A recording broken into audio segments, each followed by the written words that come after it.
Napakasarap ng buhay, lalo na kasama mo ang iyong pamilya.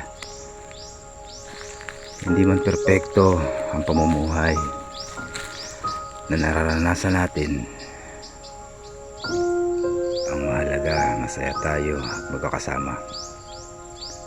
Pero hindi naman dapat lagi na lang magkakasama, kasi ang buhay napakahirap, napakaraming pagsubok.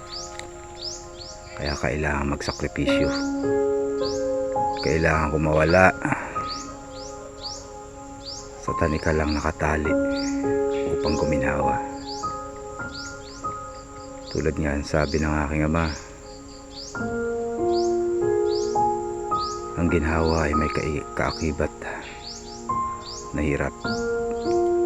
Kapag nalampasan mo lahat yon, magiging matagumpay ka sa buhay mo. Hindi ko man natupad lahat ng pangako ko sa aking ama. Isa lang ang sinisigurado ko: hindi ako aalis nang hindi sila tagumpay, at lagi akong nakasuporta para sa kanila.